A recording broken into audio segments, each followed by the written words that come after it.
Welcome to the Ice Guys, presented by National Hockey Now, Saturday, October 15th. Ian Cameron, Alex B. Smith, and Vito, as we are here for our first massive Saturday NHL card of the regular season. Looking forward to breaking it all down. We got 14 games, so we're jumping right into it, and we're going to start with the Florida Panthers and Buffalo Sabres.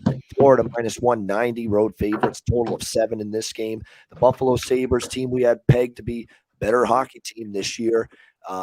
Offensively, we like this team, but it was really a solid defensive, workmanlike effort and good goaltending from the ageless veteran Craig Anderson in a victory against Ottawa the other night. Very impressed with Buffalo in terms of actually their defensive game, which was unfortunate for me because I really liked the over with that Ottawa-Buffalo game, and it falls short with that 4-1 victory. But for the Sabres, lots to like. They controlled the play for large portions of that game. JJ Peterka, who is one of the many, many young Sabre forwards that I think is going to have a bright future for them, gets his first NHL goal in his first NHL game. So it was really impressive to see that. No question about that. Look, I liked what I saw out of Buffalo against Ottawa. Now, it's going to be a little tougher here against, obviously, a Florida team that President's Trophy winners last year, Stanley Cup contenders. We think this year should be really good again. I was impressed with Florida's defensive game, something I think they are going to work on under Paul Maurice this year. And they beat the Islanders 3-1 in their season opener. Matthew Tkachuk gets his first goal. Empty net goal, but still his first goal with the Florida Panthers in that game. That being said, Florida now, early start. Buffalo's used to these. Buffalo plays a lot of these Saturday early afternoon games on home ice. They're used to them. I took a stab with them at plus 160 here in this game. And I'm still looking for various spots to fade Florida, especially when they're going to be favored like this early in the season. And let's be honest, the team they beat in their first game, I'm not high on them either, the Islanders. So, I think Buffalo at home, a solid defensive effort. Anderson was good in net. It's going to be tough containing Florida, but I think Buffalo can make this a competitive game and maybe steal it. So, and I like the price we're getting. And Sabres, like with Detroit, like with, Ottawa, even Montreal in some instances, these Atlantic Division teams that are all better, you're going to be able to catch them once in a while, sneaking up on a team and beating them and pulling an upset. I'm going to have a small bet on Buffalo here at plus 160 for this early game. What do you think here, Alex? Panthers, Sabres? Yeah, I totally agree with your reasoning for backing Buffalo, especially with the day game angle. Like I said, Buffalo is very used to these. With Florida, not so much. We didn't see Florida even being a better team early in the year or for most of last year. They didn't get a lot of those daytime starts until late in the season, and I think they didn't even play a day game during the playoffs. So, like I said, that's an angle. Usually, we like to kind of just back on a little bit more in the second half of the year. But I think that's a quality spot right here. And with Florida, Spencer Knight is in net. He's obviously going to be the goalie of the future for Florida. But, you wonder if he, maybe just has a little bit of rust in the first couple of games and so forth. Buffalo at home, day atmosphere. Maybe they're jazzed up and they can get a goal early and kind of take this Panther team out of it. So I would lean with Buffalo ever so slightly. Don't want anything to do with a total of 7 right now. Like I said, we've been seeing more prevalent defense lately. So I'm kind of waiting for things that kind of either settle in or the offenses to pick up before looking at any total that's in the 6.5, 7 range right now. Yeah, and again, we're early in the season, and there's a couple big underdogs that I've bet on this card, and we'll get to them later. This is one of them. This is just one of a few. There's others, but I think Buffalo at this price, they've got it. It will be, by the way, Eric Comrie in net for Buffalo here this afternoon. Let's not forget, it was his best season as a pro last year in a backup role for Winnipeg behind Connor Hellebuck. He played very well. See if he can bring that here today. Vito, anything you like here, Florida, Buffalo? Yeah, I would agree actually with Alex regarding those totals. Actually, I spoke with some guys yesterday, and we see so big numbers. I mean, 6.5, 7s all the time, and I think that's actually too high for hockey at all. Last season was a high scoring. Okay, well, but there was a lot of parity, and some teams are very bad, some teams are very good, and I mean, there was just so much goals all the time. I mean, but in the real hockey, your goal is to allow less than 3 goals per game. I mean, you have to win the game by scoring 3 and allowing 2, more or less. That's why the total should be like 6 or 5.5. So here, obviously, I would agree that the Sabres could be a look for the money line, just because, I mean, again, regarding the parity, I think some teams which were struggling so hard last season, it's a clean sheet. Everybody wants to go hard in the start, and the only way how I would look this is actually Buffalo Sabres on the money line, or what I like better, I think I would just go with that under 7, and that's it. I mean, because Yeah, $7 is still a lot. I was a little surprised the total was this high. I mean, I know Florida last year, you get it, but I think with Paul Maurice, they're trying to play more of a cycle, chip and chase, forecheck game, not as much the rush game, the transition game. That's factoring in. Look, an under against the Islanders. Buffalo actually played better defensively than I thought. It's going to be tougher today, but a total of 7, yeah, under a pass for me as well. All right, the other game, this is the only other afternoon game, by the way, this one, Vancouver and Philadelphia. Canucks minus 160, road favorites, 6 the total in this game. I got on Vancouver here at minus 130. Okay. I didn't even get the best price because they actually opened right around Pick'em in this game, minus 110. I got in at minus 130. And since then, it's climbed even higher, minus 155, minus 160. I got to see it again from Philadelphia. That's the bottom line. I mean, I'm not taking a win over a bad New Jersey defense as a sign that, well, maybe Tortorella is going to have this team overachieving this year. No, I got to see it again. Canucks was a tough luck loser for them against Edmonton. Very, very tough because they got out to a 3-0 lead. They actually had control of the game. They controlled the play. They had more chances, more shots, all that kind of stuff against the Oilers. But Edmonton, all they need is a couple chances to score, and that's exactly what happened. And they come back. They beat the Canucks in that game.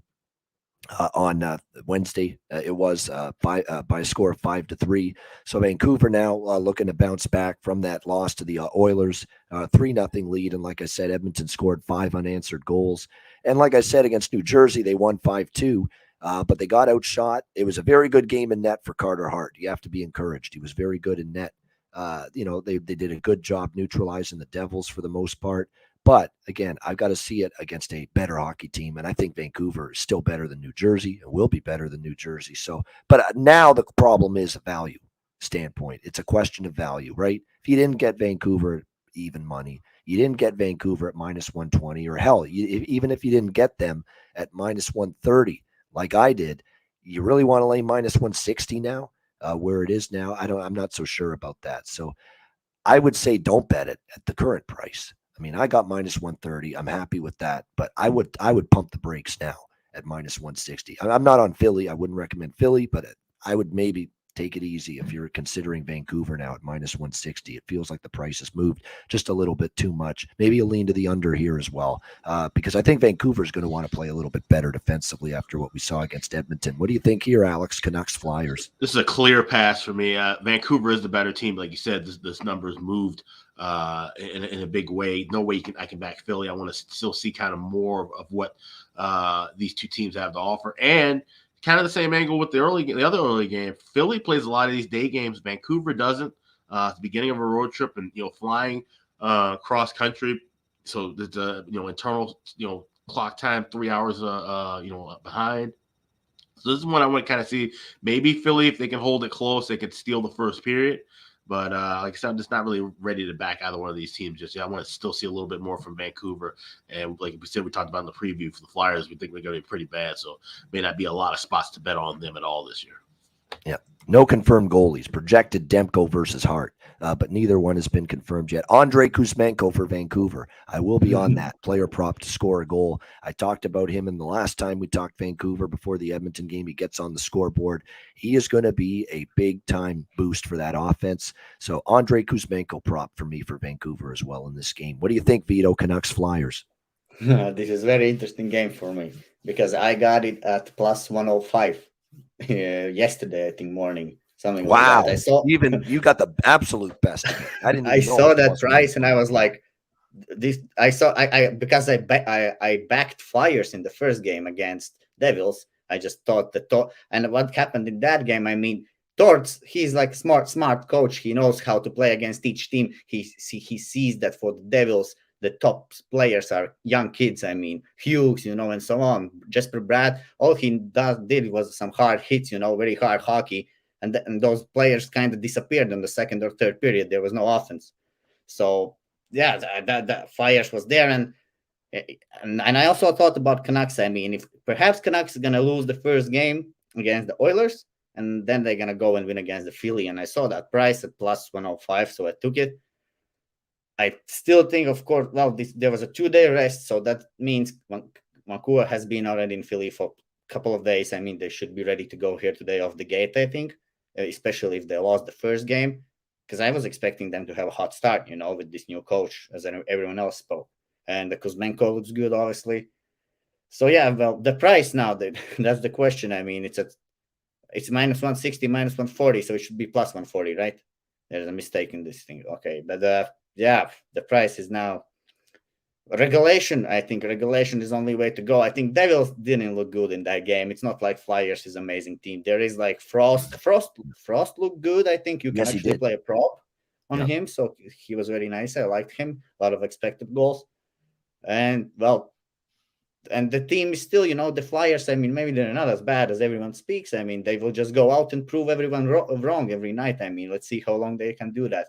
I was predicting like maybe in the first 6 games, they might have a 4-2 record, and then it's going to start to go downfall like it was also last season. So in this spot, I think Canucks is the play. Maybe you can go with the regulation perhaps here just to get a better price. I mean, we're going to beat Demko. Carter, still the first goal which Carter allowed, if you watch the games, the Devils, I think that a rookie scored for the Devils, someone on the age letter. So he just shot it through the Carter's glove. I mean, like a stomach, that you cannot allow to go like that. So, yeah, so goalies were terrible in that game. The game still stayed under because Flyers is going to be an under team. I think all they can do is just play a tough hockey and try to keep the puck as much as possible out of the net. They blocked a lot of shots. Basically, they showed the identity a little bit, of that they're going to just play hard. But that's the only way how they can play. So block the shots, just dump the pucks in, dump the pucks out of the zone, and make as less mistakes as possible. So keep it simple. Pretty simple. They will play simple hockey. Torts will be hard. Can they win tonight? Well, of course, I think they can win actually tonight, especially at this price range. I would only go with Canucks regulation. But well, what can I recommend? I don't know, because I have money line. I don't want people losing it. But we have not seen too many overtimes now early in the season. Right. Like 2, 3, I think, something like that. So a lot of games ending actually in regulation. And actually those regulations also ending sometimes by 1 goal, not always a puck line. So regulation. Like Carolina last night for me. Exactly. And then there was Tampa, Toronto, Washington. Yeah. Many games ended under the puck line with regulation win. Well, it's funny you mentioned that, because I kind of teased it on Twitter. I was going to say it today. We saw a couple of games in by 1 goal, but we've actually seen quite a few games with empty net goals, not just 1 but 2 actually being converted. Where the last 3 or 4 years we saw teams missing the empty nets, just trying to chip the puck down the ice in the last 2 minutes when the goalie was pulled. Now we're actually seeing, and Carolina actually got screwed. That offside call, I thought that puck was onside, and that would have actually given them the 3-1 win in the puck line cover. So hopefully we see that kind of resurrect. And if we do see those empty net goals go in, then it makes sense to start looking at those overs. But like I said, I just want to see if that trend kind of continues past this first weekend. Yeah, definitely. Yeah, that's it. Good point there. And I want to point out, too, someone mentioned no recap today, not on a 14-game card. No, we like to recap the night before, but just can't do it. We'll mention stuff because there's a lot of teams that are playing again tonight. Yeah. So. We'll mention what they did last night, but overall it was a good night. I know Alex had Detroit in regulation. I did as well. And I had Carolina. I split with the Carolina bets. So it was an overall solid, profitable night. We'll take it. All right. Next up, the rest of the games, by the way, are at night. So Saturday night from here on out, Ottawa and Toronto, Battle of Ontario for the first time this season. Toronto minus 240, home favorite, 6.5 the total in this one. I'm taking a shot. Ottawa plus 200. I told you I'm going to fire on a couple dogs today. This is another one. I know Toronto got back on track with Washington with that win. That was more anti-Washington, though. Washington's not playing the good hockey that I like right now. Toronto played well, much better, didn't turn the puck over. They weren't sloppy with it like they were against Montreal, which cost them dearly in that game. And look, Austin Matthews got his first goal of the year. It's just a much better game for Toronto. But Ottawa to me is going to be dangerous when you're going to give them this kind of price. They always play Toronto tough. We know that. And they're coming off a loss in their season opener to Buffalo. So I expect Ottawa to really bring it here tonight. And look, it may take a game or two or three even for Ottawa's offense to get going. Obviously, they didn't click against Buffalo. Only one goal, 0 for 4 on the power play. So, yeah, that Ottawa offense we expected to be a lot better didn't really show in the first game against Buffalo. But you've got talent to put the puck in the net. It will happen at some point. Kachuk, Stützle, Batherson, DeBrincat, Norris, Giroux is just a terrific top six. Shane Pinto's capable. I think you're going to see this Ottawa offense eventually get it going here. Will it be tonight? I think it possibly could. I would expect Matt Murray to be in net. We have no confirmation yet, but I would say even though Ilya Samson, it's back to Samsonov, by the way. We found that out on Thursday night. They said it on the broadcast. He wants Samsonov. So maybe this was a Washington thing. Washington forced Samsonov on us, but now it's Ilya Samsonov. So there you go. I can't get it. One day it's this, one day it's that with these names. It was like Henrik Talander and Henrik Tallinder many, many years ago when he was with the Sabres. I mean, make up your mind, man. Gosh, what am I, Ian Cameron one day and Ian Cameron the next day? I mean, my goodness. Make up your mind with your name pronunciations. Holy goodness, that's all I ask. Stick to it. So I'm not asking too much. But yeah, Ilya Samsonov got the win against Washington the other night. So, but I think even though he won and Murray lost, they're going to come back to Murray facing his former team, the Ottawa Senators. Oh, did he get hurt at the morning skate? So yeah, I was going to say that. Yeah, about an hour ago that he dealt with a groin issue, so we may not see that revenge game for him. It could be Samsonov. So. Yeah, back to Samsonov. Yeah, it probably will be then if he got hurt in the morning skate. So that's why they've got him as projected right now for the Leafs. So we'll see if that is indeed the case. I'm looking right now and seeing that as far as it's projected. Nothing confirmed yet, but we'll see. I think they definitely were going to give it to Murray this game, but now all of a sudden that's thrown out of whack. See, I was on the air before doing this show, so I didn't get word of that. So good look out there, Benjamin, with that. So he got hurt at the morning skate, so it may not be him in net. But either way, I like Ottawa here. I'm taking a shot at plus 200. Alex, what do you think here? Sens Leafs. This will be one, and this will be on TV in U.S. and Canada. This will be the NHL Network game of the night, and I'll be watching this a little bit. Try to look for a live spot. I lean with Ottawa here. Like I said, they always play Toronto tough. Plus 200 is a bit steep for a Leafs team. Like I said, still trying to find their footing as well.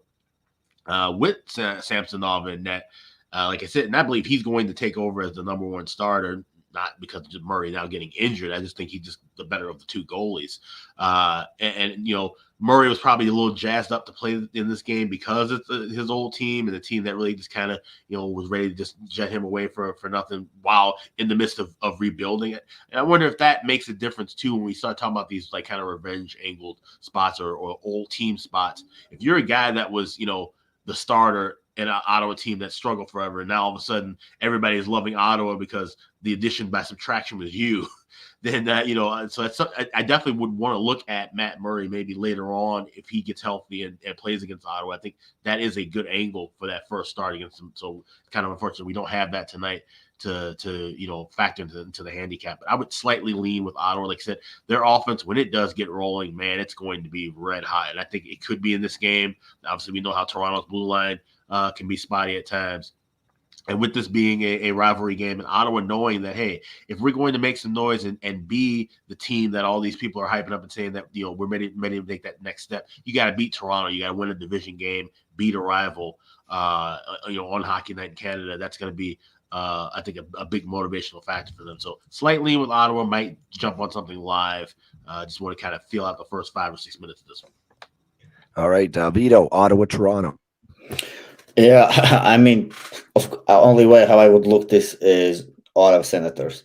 First of all, only why I did not bet them yet, I was like, okay, Matt Murray, all these like emotional things playing against the old team. And I actually was thinking that Ottawa will have more will to beat Murray, because he's now in Toronto, which is considered a better team. So they definitely would have to show that they can beat Toronto, and then why he left there and so on. Well, those are just like those hockey things which get you some boost.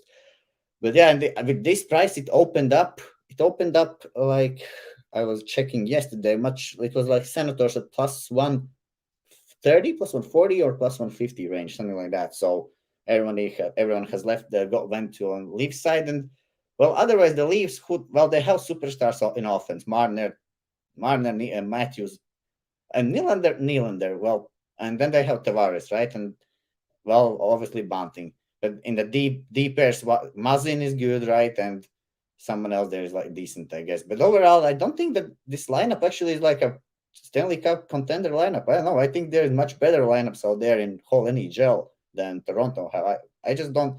I mean, they have a Matthews which can score a lot of goals, but it's not always what they never wins. Only scoring goals. So and they get some two average goalies. Like they always they have goalie problems, and they go out and get average goalies. So I don't see a sense in this team at the moment, and that showed also a little bit in the first games. I mean, against Canadians, it was just default Leafs, as everyone's saying, and against Caps, they were also not like super amazing. I mean, they're all good, but not like dominating, like Florida or Avalanche or something like that. I mean, Florida is not dominating anymore, also, but not like Avalanche is dominating, and Flames can dominate, but didn't see that from Leafs yet. Well, maybe they want to play more defense. Maybe they want to start to win these low-scoring games. Who knows? 3-2 was the win. Yeah, but in this spot and with this value, I mean, it always comes down to numbers, right? So, and plus 200 Senators is definitely a money line play. I would not look at Toronto anyway. I already sweat my regulation last time, like against Caps. So Me too. Yeah. I don't want to go back to that. I don't. So I think for Saints again, they lost that first game. They know they're better. There are big expectations this year, and they will have some urgency also today. And this is Leafs. It's like a big thing for them. Yeah. So expect the best from Ottawa today as well. DeBrink and Giroux looked good in preseason, but again, that's only preseason. We saw what happened with Wild in preseason and what happened in the first game. So yeah, I think Sens is the play here on the money line. I think I will end up playing them. I think the price will still go up. I think you might end up with plus 220 maybe by the end of the game, something like that. So I would not bet it now. And the total, I think opened at 7 as well, actually, yesterday. So now it's 6.5. And again, I think regarding the totals in the NHL, of course we have to watch, how the team trends and so on. But again, in the end of the day, I think it comes to the number. If you see 5.5, most of the times just go over. I don't know. Well, and if you see 6.5, most of the times I would just go under, and that's it. I think in the long term, that maybe would be the winning strategy, because hockey is so random, Yep. So, and you cannot really these numbers. You just have to take the numbers in NHL, I think, most of the time. So yeah, Sens money line here, and perhaps everyone likes the totals. I would say under. You know what?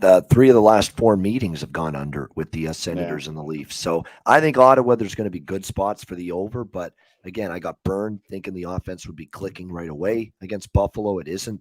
So I'm going to stay off the total. But at this price, and I was impressed with Forsberg in net. I was actually impressed with their D. Their D didn't play that bad against Buffalo. So I think they could keep this close, and that's why I think they're worth a shot here. And they always play Toronto tough, guaranteed.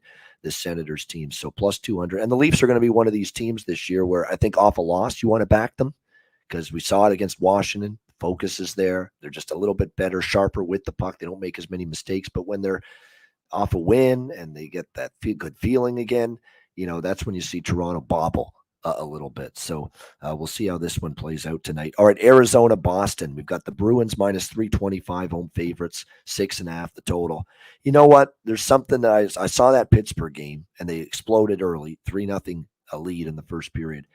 It started to make me think, if I take the opponent of Arizona first period puck line every game moving forward, will I be profitable? Is that something worth doing? I'm putting it to the test tonight. I'm on Boston first period puck line. I mean, I think this team could be one of those teams where teams just jump on them early. And we saw Pittsburgh kind of take their foot off the gas. Arizona crept back into the game, and then Pittsburgh put it away again in the third period. You could see that. Yeah, Nick Ritchie, anytime goal scorer right now, he's been good. It's hard to believe we're seeing this guy score goals. He didn't for Toronto. But he's fit in well with Arizona. And look, because there's injuries mounting, Nick Schmaltz got injured for Arizona the other night against the Pittsburgh Penguins. He's out. indefinitely. It's a huge component missing. Upper body injury, won't play tonight. It's going to give more opportunity for Nick Ritchie on this team. So if you're going to bet one player for Arizona to score, it would be him. Boston's home opener. They had a nice first game against Washington, played well. Although, like we said, Washington, we'll get to them in a second. They've got some issues. They've got some problems. They're struggling. So Boston took advantage of that. But, it is their home opener. It's a very bad Arizona team. I think Boston in the first period get a lead. We saw Pittsburgh do it. I think that I want to see how this experiment of mine plays out. Because I think if you fade Arizona on these first period puck lines, you take their opponent, I think you're going to be profitable long term. And Karel Vejmelka, by the way, this is a continuation of last year. He didn't play well down the stretch. He got ripped apart by Pittsburgh early in that game. Now, the defense was bad too. It wasn't all on him, but still, Vejmelka, his numbers trended downward at the end of last year.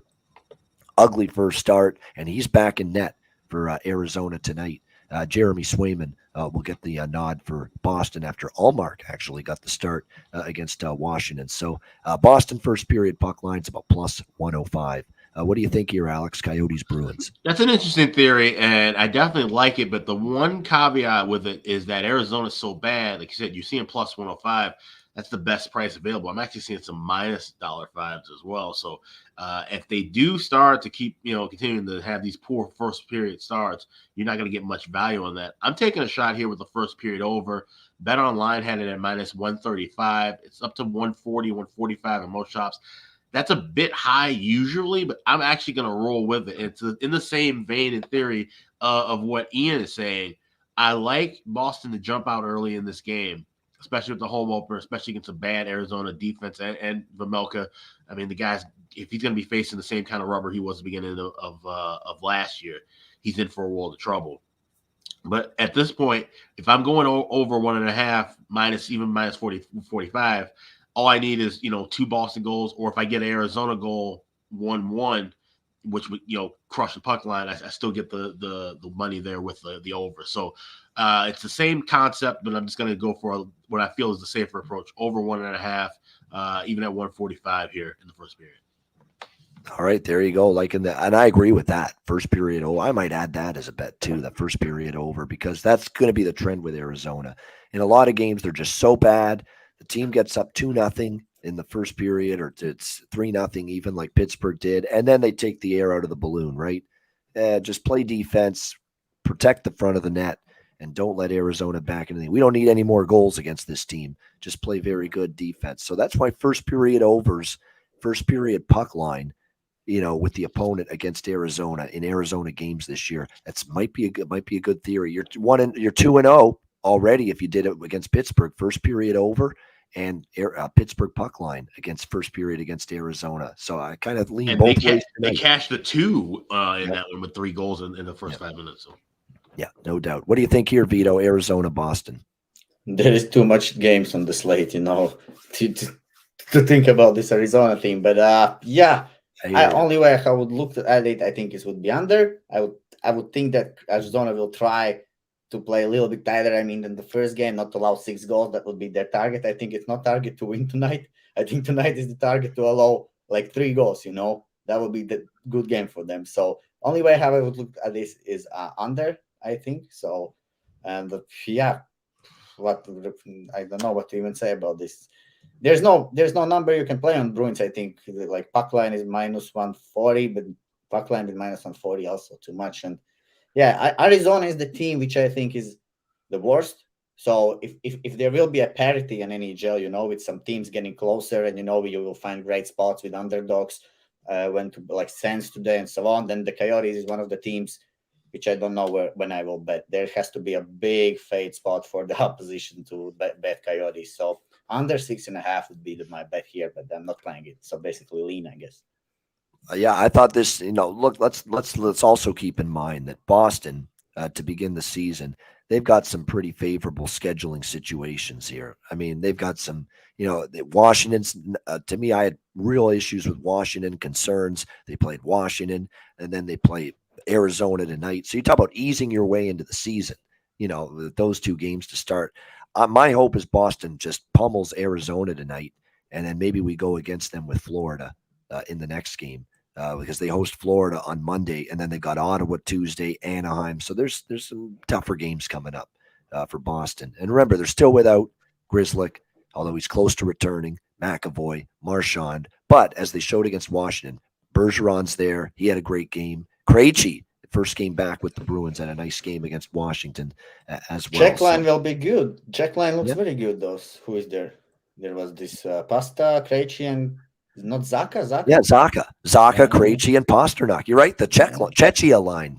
They're doing very well. I mean, they're great. So Bruins actually will be better than everyone thought, I think.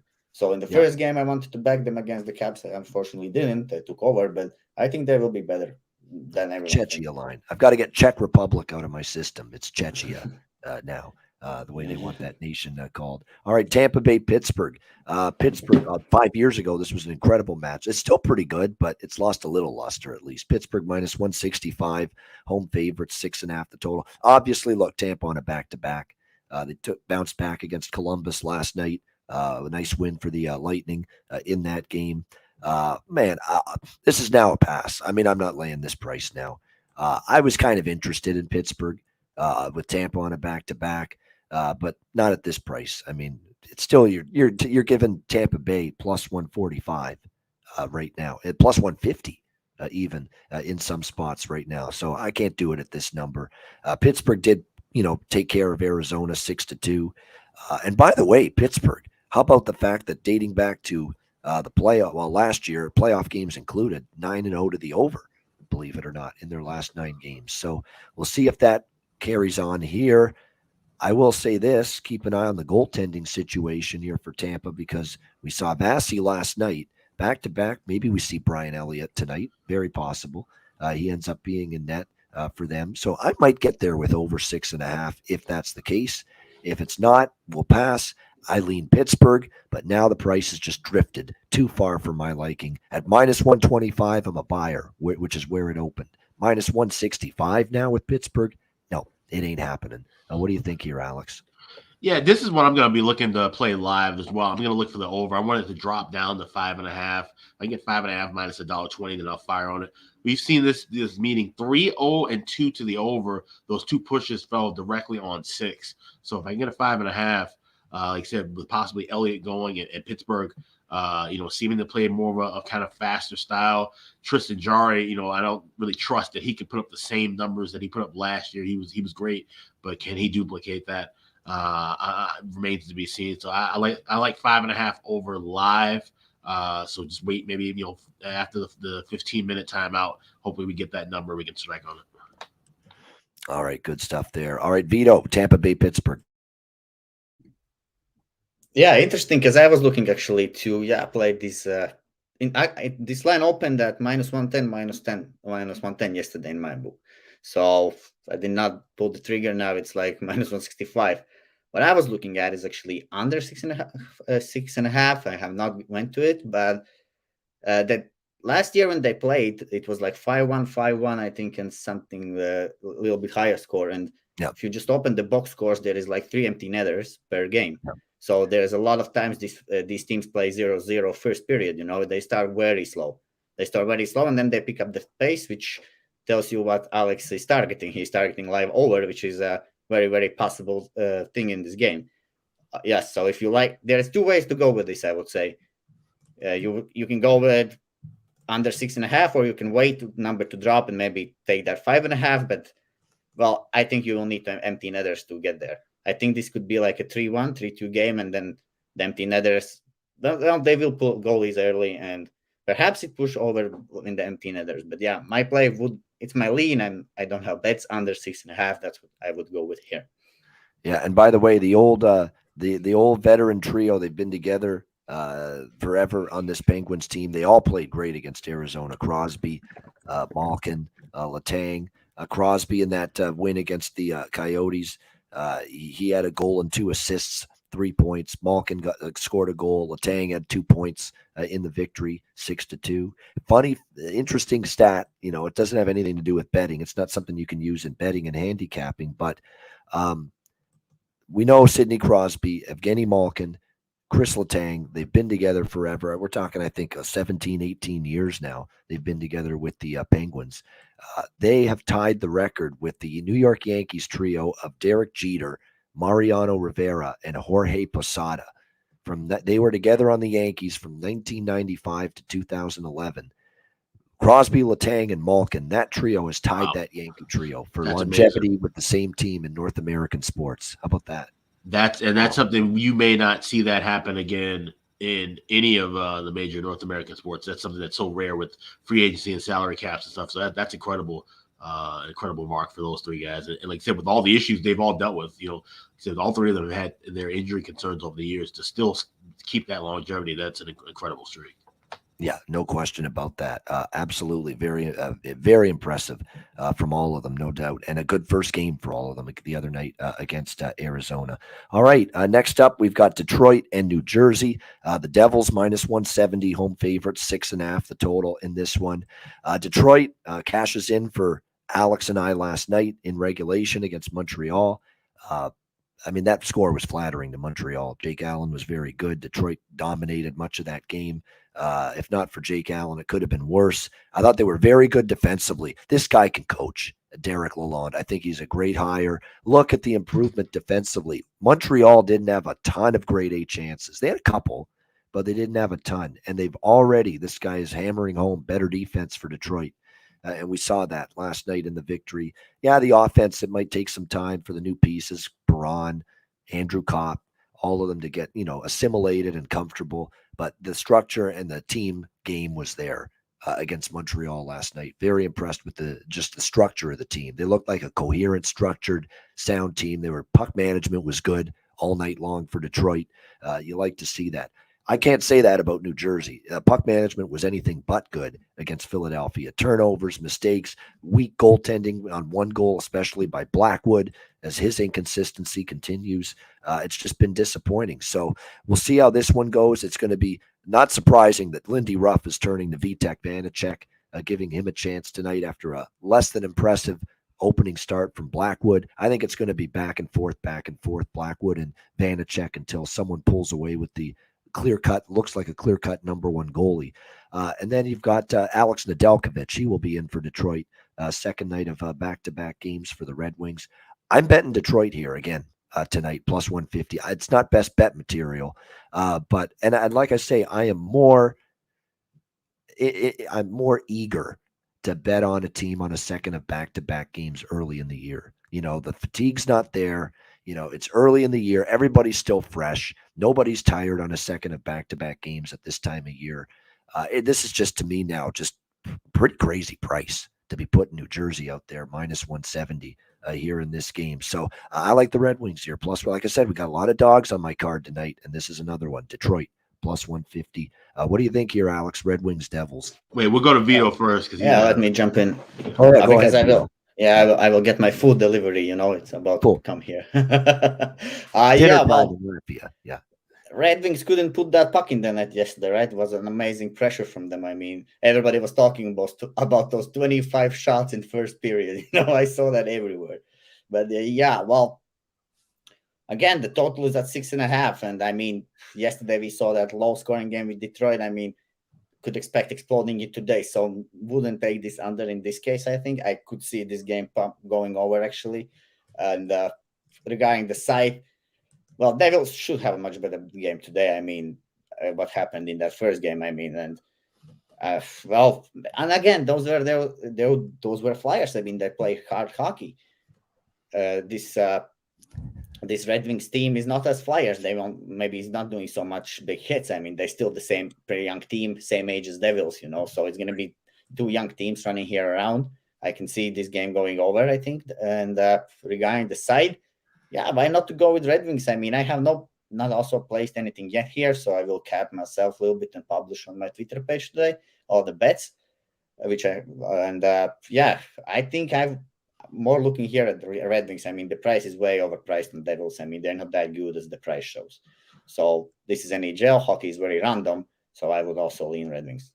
Yeah, I think the over is worth a look, even, and I just praised Detroit's team structure, but it is a back-to-back. New Jersey at home can score goals. I think they might, here tonight, just pop in a couple. And Delkovich, I think, a little drop off from Musso.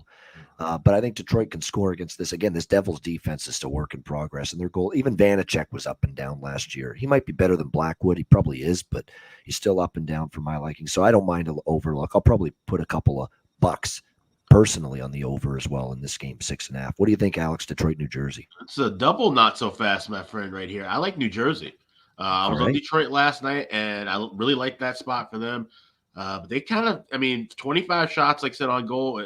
Jake Allen was masterful in the first period, and then the walls kind of crumbled on him late. I wouldn't even say that. He let him one goal. Those other two were empty netters that came very late in the third period. So Allen was good, but Detroit, I thought their offense needed to get a little bit more rolling. They looked good, like I said, theoretically getting those shots, but they got to find a way to get them in the back of the net.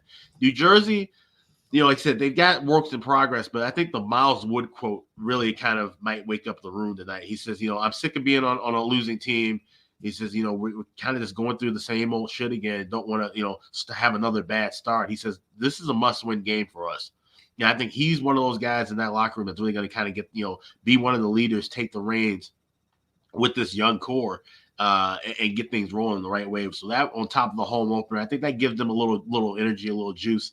I took a shot with the Devils here, minus 115 in regulation here. Also, like I said, in the Delkovich getting the start on the second night of back-to-backs. Detroit, if they can carry over that offensive start, then they should do fine. I don't know if that's going to happen right away. I think they're going to go through some kind of, ups and downs as well as New Jersey. But I think that Miles Wood court, I think that wakes up the locker room and gets these guys going. Remember, we saw New Jersey come out really hot offensively last season early in the year, and then the defense is what kind of caved them in a little bit. So if they get a hot start offensively, can Detroit come back and match that? I'm not too sure just yet. So I'm going with Devils regulation minus $1.15. All right, liking the Devils here in regulation. El Diablo for Alex in terms of them getting the job done. All right, Vito is getting his delivery, so we will move on now to Montreal and Washington. We've got Washington minus 300 home favorite, 6.5 the total in this one. This could be a wake-up call spot for Washington because, look, they need a win desperately. I expect desperation. I expect urgency. That being said, I took a stab with Montreal plus 250. I can't justify this team being minus 300 right now. That is how poorly things are going. Ovechkin's been quiet. They missed Tom Wilson. They missed Backstrom's playmaking on the power play. You can see their power play sucks right now. It's just all they do is try to feed Ovechkin at the faceoff dot. You don't think fucking other teams have figured it out? Defend the faceoff dot. Make sure you close time and space when Ovechkin's in the faceoff circle. You don't let him get that one-timer off. And if you focus on doing that when you're penalty killing against Washington, you can shut down that power play because it's very limited right now. I'm not liking what they're doing on the power play. They're just looking for Ovechkin all the time. There's no creativity. It's an issue right now. And then defensively, they're still having their issues. Goaltending's been, well, it wasn't great from Kemper in his first start with the Caps against the Bruins. It actually was all right. I thought Lindgren played well, but bailing out a team that was coughing up the puck left and right in front of him, it could have been a lot worse, if not for Charlie Lindgren the other night against Toronto in that loss to the Leafs. I don't like anything right now, what I see from the Washington Capitals. Certainly in a position, certainly not liking anything I see when you factor in that they're laying minus 300 in this game. My goodness, what a huge price that is for a team that's just playing such disappointing hockey and struggling like they have in the first two games. And the one thing about Montreal, that they did get outshot, they did get outchanced, but they hung in there. They're a feisty group. They've shown some spunk. Very feisty early in the first two games. And even though I thought that was a brutal spot for Montreal, hung in there as best they could. So I'm going to take a shot here at plus 250. Again, this could be the night Washington wakes up. Certainly it's a better spot for Washington. Rested off 2 losses. You expect focus. You expect their best. But I don't know if they're best tonight, even if they bring it. They bring it tonight. They played their best game so far. Yeah, let's lay minus 300. No way. No way, no how. So for me, a small shot here with the Canadians, the Habitants at plus 250. Alex, what do you think here? Habs, Caps. I have to go back into my records a little bit later, and I'll tweet it out when I find out. This might be only the third time I've ever played this, but I'm going with plus 1.5 on the Habs at even money. There's no reason why the Capitals should be a 3-1 favorite against anybody right now. The way they've played, they look absolutely horrible, and this needs to be a wake-up call game for them. Without question, they've got to get things rolling in a better direction. Otherwise, they're going to probably be right there with the Habs as one of the worst teams in the East. They've just looked completely slow of foot, and we just talked about how the Habs looked good last night. Jake Allen was on his A+ game. Of course, it could more likely will be Sam Montembeault in that, so that's a little bit cause for concern. I think Capitals win here, but like I said, with the urgency, they just need to get a win. They'd like to get a win by margin. I don't know if they're good enough to get a win by margin. So I'll take a shot here with the Habs, plus 1.5 at even money. I can see this easily being a 4-3 or 3-2 Capitals win, and we cash with the spread. All right, so Sam Montembeault probably will be in net, not confirmed. Darcy Kemper will be in net, of course, for Washington, as expected. All right, Vito is back with us. What do you think, Vito? Montreal, Washington.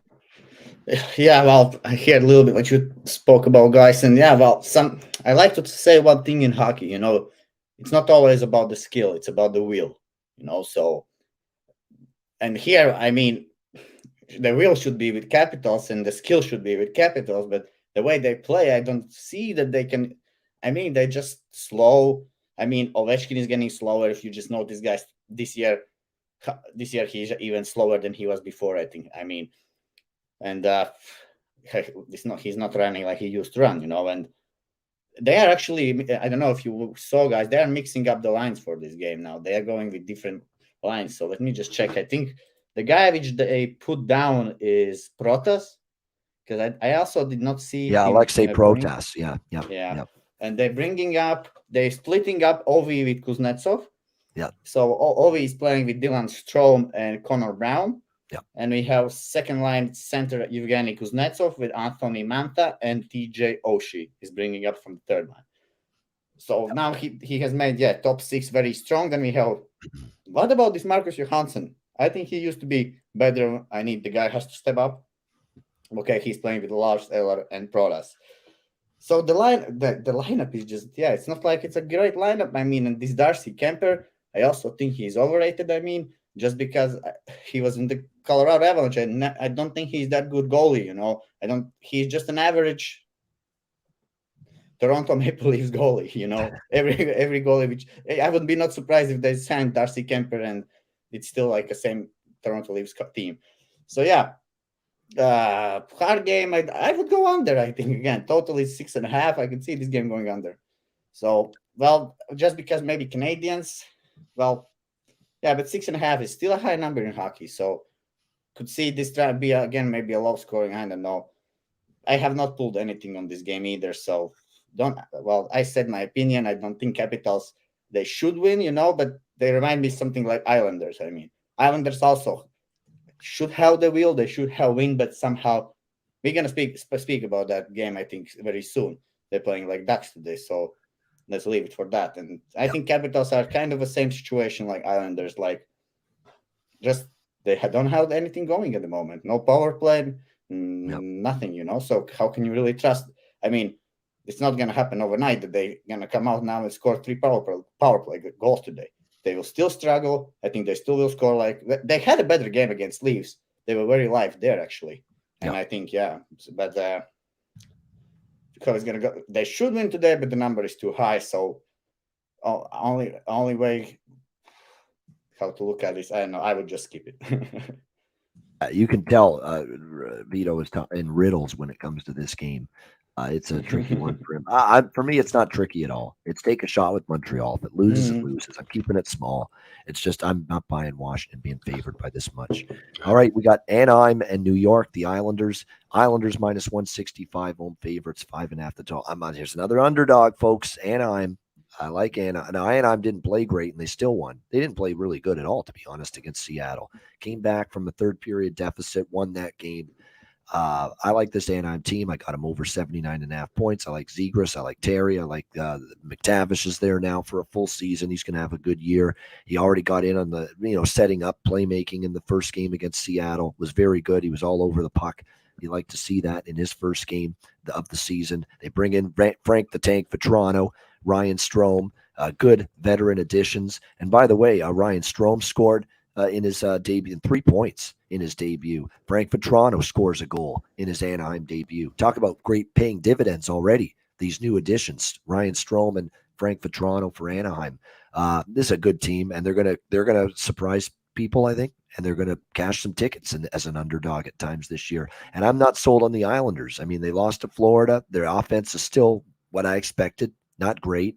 Who's going to consistently deliver offense for this team on a nightly basis? That's a concern for me, especially when you're asking them to lay minus 165 here in this game. And the great news about that win for Anaheim, it's not only that Terry and Zegras were great, the new additions were good for Toronto and Strome. The defense is that John Gibson in net.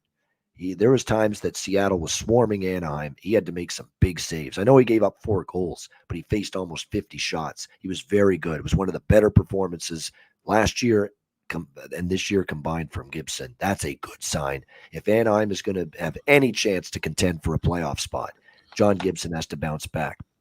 And that was a great first game from him in net against Seattle. I think we have a live dog here. So quack, quack, quack, quack. Give me the Anaheim Ducks here, plus 145 to plus 150. Alex, what do you think of your Ducks Isles? Yeah, I'm flying right alongside with you with the Ducks hero as a dog. And like you said, John Gibson, who's, like I said, one of those goalies I thought was going to have a bounce back year this year, looked masterful despite giving up 4 goals. But like you said, stopping a ton of shots, nearly 50 in bulk, and most of those coming early in the contest. If he's in that good performing against the Seattle team that clearly has a much better offense than what we saw a year ago, he should be just fine, probably facing maybe, 25 shots tops here against the Islander team that, I wondered if they might try to open things up a little bit with Trotz gone and Lambert taking the reins, but it still seems to be the same old with this Isles offense and not getting a lot done.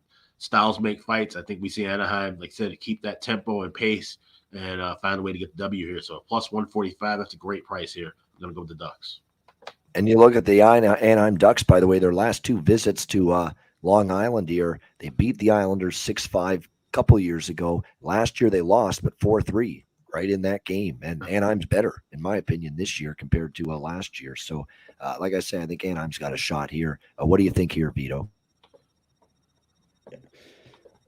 Yeah, well, for me, it's a little bit different here. When lines opened yesterday, I was looking at those Islanders regulation because I'm not so high on Ducks this year as anyone else is. I still think they're a young group and they have some big talent there. And what I love in Zegras is that with all the hype, and being on NHL 23 cover and so many things going on, he's just so chill about it, and doesn't look like he doesn't feel any pressure there. So he's just gonna keep playing his game. I like that. To have this cool mind, it's very important in hockey, I would say.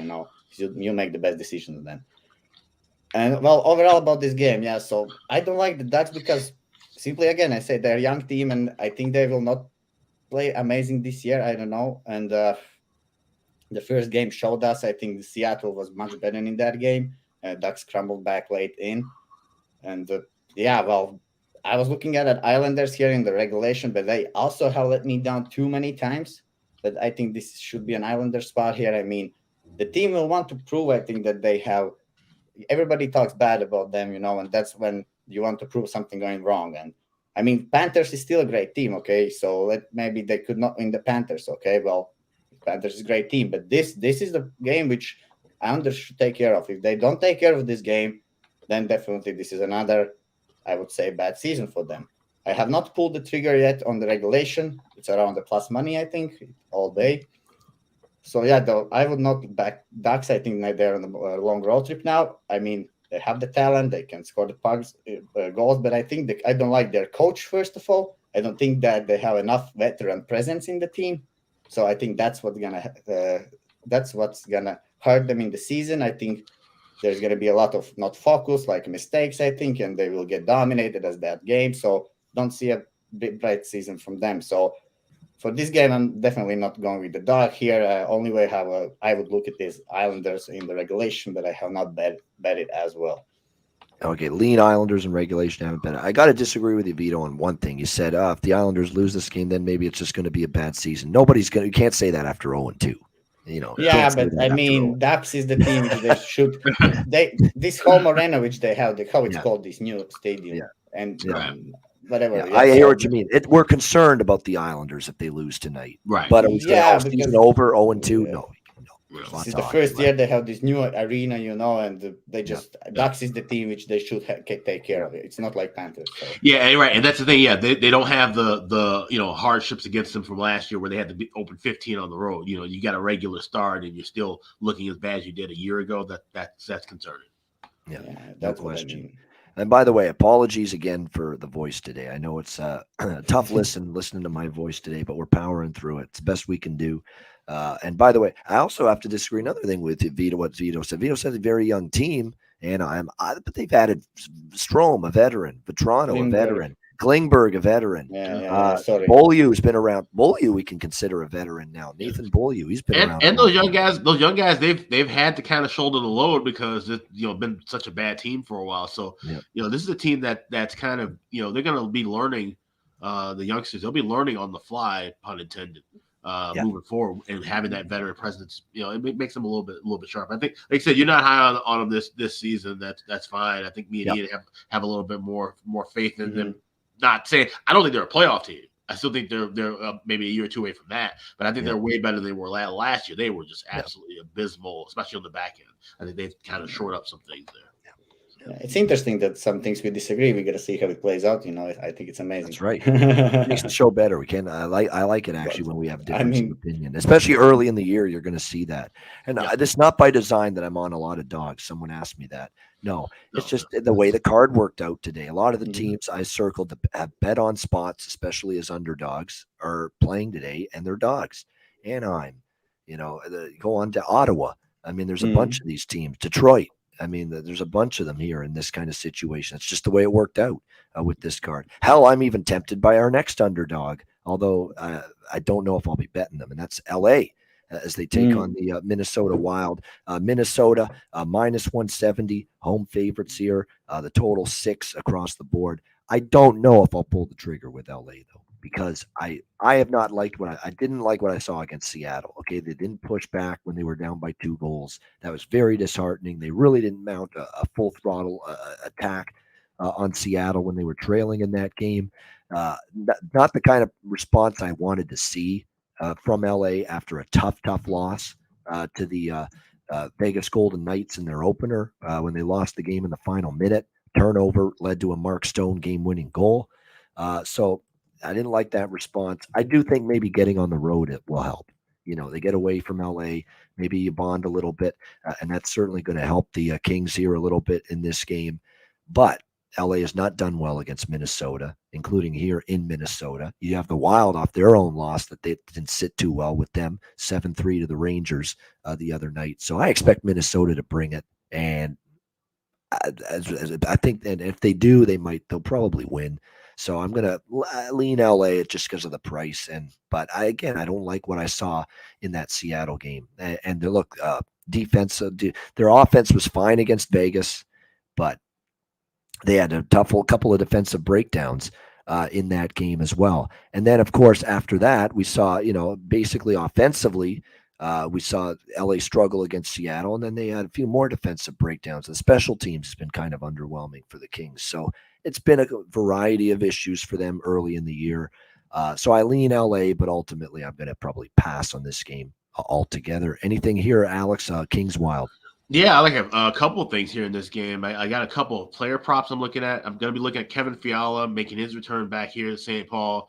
I like him with 4 shots or more on goal at plus 129. I get that at Bet Online. You can find that at a couple other American shops, BetMGM, FanDuel, DraftKings, where you can kind of pick your number with that.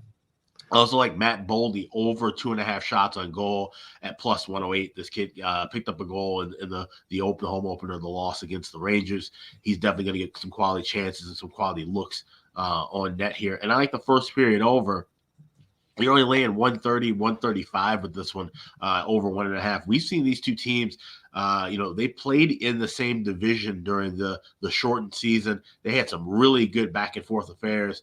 And despite both teams being more defensive minded teams, or at least defensively responsible, they seem to bring out the speed in one another. We see them kind of go up and down. So I think especially with the Wild, they're kind of redoing everything from their opening night. They're gonna have the whole people in the park for the pregame. They want to try to get the bad taste out of their mouth. They're gonna have another rocking crowd on a Saturday night. So I think they get off to a hot start. We see that first period over cash in, but I definitely like Fiala over 4 shots or more on goal, and Matt Boldy over 2.5 as well. Yeah, I like Boldy in terms of goal scorer prop. I cashed with it the other night against the Rangers. I think he's undervalued. And yeah, Fiala, we always say player props, the player against his former team, especially first game against them, they want to play well. They want to make an impact. So over shots on goal, you could sprinkle on the point and the goal prop for Fiala as well. That makes sense. I still think Kaliev and the other guy, Velarde, are undervalued for Kings props. So we can consider those. But Minnesota as well, like I say, Zuccarello looks good. You can go back to the well with him even for Minnesota. And he, of course, scored a great preseason, scored in the opener for them as well. What do you think, Vito? LA, Minnesota? Well, yeah, this is the game which I bet actually yesterday when it opened. The line has not moved much. I took the regulation with Minnesota at plus 10 or plus 108, something like that. And I think, first of all, I have some concerns with this Kings team. I mean, I remember last year, nobody was really high on them when they went in the year, and they proved us wrong. They had a good expected goal numbers, Corsi, they played well. This season, we kind of, in the first 2 games, I have not seen them like any urgency or like any that push which they have. The neutral zone is not as tight as it was last year. They really clogged you up. This year it's not like that. So I agree with that. Yeah, until the Kings can really show me that they're like the team which they were last year, then I will start to back them. But I could see this is one of the teams which people were maybe kind of high on, maybe not, and the predictions will go wrong. I think they might struggle early. Maybe they go like on a losing streak, and so on. So yeah, I understand they have lost both games already, so urgency should be there to not go 0-3. But again, I think they're just not playing well. I mean, and that's what I think. And Minnesota again, 7-3 loss. So isn't Marc-Andre Fleury today in the net? He is perhaps, right? Yes, he confirmed. Yes. Yep. Yeah. So the guy, I mean, we all know him. I mean, he can have bad games and he can have amazing games. So he should bounce back. I mean, and the Minnesota team will just come out blazing here today, I think. Of course, also for Minnesota, they're undervalued because we played Rangers in that first game, right? And not undervalued, but overrated, I think, a little bit. The Minnesota Wild. I don't think that you can win really something with the first line center as Hartman. So I think the most important thing for all the hockey teams is first 2 line centers. They have to be really good and decent, Yeah. And that's how I look, and the Hartman, and then who else we have there? Well, they have a good young guy on the 4th line, right? Rossi, which is the future of the team. So centers is very important. And one goal was Hartman's definitely against the Rangers. So he didn't pick up his guy in front of the net. He I think. So yeah, centers is not there. There's only some good wingers. So they're still decent, good decor for Minnesota. I like the decor, okay? And Marc-Andre Fleury should have a better game. And it's just the situational spot where I want to back Wild in regulation. We all saw that they can score goals last year, so we all see how they can be buzzing team and destroy some teams if they want. So yeah, Minnesota Wild in regulation here. Yeah, and Vito, you make a great point about Ryan Hartman. I mean, he had some really bad, not only the mistake not picking up Hedl, but also 2 really bad penalties that led to one of those leading to a power play goal as well. So he needs to have a much better game. I still believe in him. I think he's a good player and is going to have another good season like he did last year. And also, optional morning skate for the Kings, and Quick was not on the ice, or Cal Peterson was not on the ice. Quick was the only goalie on the ice, so Cal Peterson should get the start there. All right, so maybe a Cal Peterson sighting for the first time this year, and we'll see if that creates some kind of spark here for the Kings tonight. Nashville, Dallas, minus. Oh, by the way, I said everything I want to say about that one. All right, Nashville, Dallas minus 125 home favorites, 5.5 the total. We all Alex and I both like Dallas in the last game in Nashville. Nashville coming home, first game after that trip to the Czech Republic. Dallas looked really good. I actually lean Dallas again, but again, I thought that was a better spot, better price. Now they're at home. You got Nashville wanting to play better, make amends. So I lean Dallas. I'm not going to bet Dallas again, though, like I did the other night. I am going to bet the over, though, 5.5. That should have went over the other night, 4-1. We got stuck on 5 goals. I'm always interested this year when I see games lined at 5.5. So, unless the damn good reason, I'm looking at overs when I see a 5.5. And I think these teams have enough offense in them, especially when you look at it for Dallas. Hintz, Pavelski, Robertson didn't even do much. Wait till he gets going, which he might on home ice because they have last line change. They can get better matchups. And Mason Marchment, we're coming right back to the Mason Marchment train. Once again, after a 2-goal debut with the Dallas Stars the other night, going to come back to the well with his player props to score a goal tonight for the Dallas Stars. So lean toward Dallas. Might play it very small, but I like the over here at 5.5, over 5.5 minus 120. Alex, what do you think here, Nashville and Dallas? Yeah, so like I said, Dallas got us the nice win 4-1 in this first matchup. Now flipping roles, the Stars come up with home for their opener. This is a game where I'm gonna look at the over, but I want it live. The 5.5 minus $1.25. That's not a bad price, but I think we can wait a little bit long enough. Just 3 or 4 minutes into the game where we can go and grab that at a plus price. So that's what I'm looking for. I'm talking about plus 110 or higher is my target range for grabbing this live. This also feels like it could be a game that goes to OT, so I might sprinkle a little bit on the draw. I saw plus 325, plus 330 with that as well. I think Nashville bounces back and plays a little bit better. This should be a bit of a tighter game. So sprinkle on the draw, and I like the over 5.5 goals, but I'm waiting for a plus price in game. All right, there we go. Waiting for a live over for this one. All right, Vito, Predator Stars. Yeah, well, what I think here is that the first game at home for the Predators after that trip to Europe, and there was some concerns, as you said. And now, again, like this revenge spot, the teams which Nashville won in Europe is Sharks, right? And they are from not their division. And I mean, teams which they play division rivals is much more important. So now, if they lose these both games to Stars, basically, what about those Sharks games? It's nothing for them. If they lose first 2 divisional games now to Stars, and that's a bad thing. I mean, so I expect them also to be a better team here today.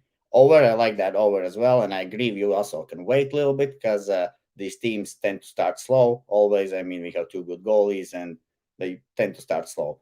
Dallas definitely, and Predators on the road. So yeah, you can have like over 5, for example, live. If you get that 4-1 score, you will get a push at least, for example, or you can go with over 5.5. Obviously, regarding the side, I think I will play Predators here, just because. Yeah, well, opening game for Stars again, maybe a slow start for them. Who knows? Because of the opening night. So yeah, I think Preds will have a much better game today here, and that will be my pick. Nashville Predators on the money line. All right, Nashville money line leans to the over as well in this game. By the way, I think there was someone I was eyeing for a player prop for Nashville tonight as well. I believe someone was moving up Ellie Tolvanen was moving up the lineup to the second line. So that might be someone that's a little undervalued with player props tonight for the Nashville Predators in that game. All right, and no goalie confirmations, but we assume Ottinger and Saros. Ottinger is confirmed. We're just waiting on Saros for Nashville. All right, next up we've got Columbus and St. Louis back-to-back for the Jackets. They lost at home to Tampa Bay last night. St. Louis minus 240, home favorite, 6.5 the total. I like the over here. I said I was going to bet that over Columbus Tampa Bay last night. I kept it small because of the fact they were without Lion but I said though all along that, hey, I think this is still an over team Columbus, and they showed it last night. Not the same Danil Tarasov either last night for the Jackets against Tampa Bay. I think when you look at this game here, Columbus I think can still find the back of the net. I don't think St. Louis is nearly as good defensively, and we saw signs of that last year. They started to trend more toward playing more 5-4, 4-3 games. I think you're going to see that again. But I like St. Louis up front. Robert Thomas, O'Reilly, Tarasenko, Brandon Saad, Jordan Kyrou, Buchnevich, Jake Neighbors, Braden Shen, Barbashev. They've got lots of options in the top 9 forwards. Very deep forward group, the Blues. That's going to be trouble for Columbus here tonight. On a back-to-back, what's going to happen? Merzlikins has been ill, under the weather all week. Is he ready to come back? It looks like he might be, though. He was back at practice on Thursday for the Columbus Blue Jackets. So that's a potential indicator that they might be ready to bring him back and make his first start of the season tonight for Columbus. But again, coming off an illness, is he sharp? Is he ready? Is he on top of his game? I'm not so sure about that. It will be Jordan Binnington, as we would expect for the St. Louis Blues. But I'm going to take a shot here, over 6.5 here, Columbus and St. Louis. Alex, what do you think of your Jackets Blues? Yeah, this might be another live game for me. I would lean with the over, especially if we see Merzlikins play. Kind of want to see how he feels after recovering from the illness. Jordan Binnington, definitely not a goalie. Like I said, I don't think he's back to the form we saw him where he was winning a Stanley Cup. Everybody, I think, kind of maybe overrated him a little bit with that playoff performance he had, last spring. So, like I said, I think this could fly over, and I like Columbus as an over team. They still need to get their offense kind of in gear a little bit more. That's going to be tough to do without Line, of course. But maybe this would be a player prop night to look at Gaudreau. Maybe he gets something rolling. Maybe look for him over 1.5 points and he get a goal. But this is one I'm going to just look for a live spot. But as of right now, I got nothing. First goal as a Jacket last night for Johnny Gaudreau in that loss to the Tampa Bay Lightning. They lost the game, but Johnny Gaudreau did get his first goal with the Jackets. Now, they experimented with Danforth on the top line last night, taking the spot of Patrick Laine with Jenner and Gaudreau. We'll see if they stick to that tonight. I think if it is him again, I take another shot at the goal prop with Danforth. He got a point. It didn't come through last night, but he did get a point. Yeah. If he's on that top line again, that's an undervalued player prop with Danforth if he's once again on the top line. So check the line combos for Columbus right before opening faceoff. Vito, what do you think here, Columbus, St. Louis? Well, yeah, this is a very interesting spot. I mean, we have Jackets, which is going to play the third game, while Blues is going to play only the first game. And when the preseason ended, we always talk about these rusty things. I mean, and I think the rusty things is all like, it doesn't matter which time of the year it is, playoffs or end of the year or start. I mean, Blues has not played a hockey game for about a week, I guess, or maybe even longer. So I could expect Jackets to have actually a better start of this game, especially they played yesterday, so their legs will be going early. So could see Jackets getting maybe an early lead, same like yesterday a little bit, but I think the second and the third period, we're going to see when the Blues will take over the game, and perhaps the Blues will just win this in the end. So I could see, yeah, as I said, Jackets scoring first. So a great live play. I mean, if you think the Blues will win, I think you can just the price is so off. I mean, you can take puck line. I guess that's the most reasonable bet here. It should be somewhere around, I don't know what price, minus 120 something. I know. So that's the most reasonable price. But yeah, but I think they might go down early, and then if you wish, you can take the money line. You're gonna have like a minus 110 or something, So yeah, no official play on this game, and that I already said my mind, basically. All right, good stuff. I like the over there, as like I said, in Columbus and St. Louis. And the thing about Binnington, great in the playoffs. Remember, before he got injured against Colorado in that series, he was great in the playoffs. But let's also remember he was bad enough in the regular season that he got displaced by Ville Husso. So don't forget that either. So which Binnington, regular season Binnington last year when he was struggling fighting the puck, or is it going to be playoff Binnington when he bounced back and played? Alex Tuck has scored, and it's I'll just say 1-0 Sabres. Yeah. All right, let's go. I don't have that game on. I've got the college football on. I haven't checked that Sabres game, but good start. Buffalo, man, 1-0. I'm telling you, Buffalo, man, there's some life back in that team again. It's good to see. It's been too long. All right, next up, we great trade for Eichel, right? That was that's what changed the team, right? Yeah. And there was a disconnect, Eichel and it was just the chemistry was off, and now everybody can fill into better roles, greater roles now without Eichel, and Thompson got to thrive without Eichel, and so things are starting to percolate a little for the Buffalo Sabres. All right, Vegas and Seattle. This is a good game. I'm looking forward to this one. Vegas minus 130, road favorite, 6.5 the total. situational spot play for me. I kind of like Seattle here as home dog. Home opener, Climate Pledge Arena, would be rocking. They've actually taken 3 out of 4 points to begin this. They should be 2-0. They should be 2-0, Seattle. They should have beaten Anaheim. They let a 4-2 lead slip away in the third period, lost in overtime, bounced back against LA, played a very sturdy game, very good all around. Defensively, it was good. Even Martin Jones played okay in net, and that's a miracle in and of itself for Seattle, that Martin Jones was very good for them the other night in that victory against LA. Now they're back home for their home opener. Remember, this is a team that was decent at times at home last year. Even when they had a bad season, they were okay at home. I expect them to be good. Vegas is off to a nice 2-0 start. 1-goal victories against LA and Chicago. And I like the way Vegas is playing, but now they're going on the road here against Seattle. The place will be rocking here for that first home game.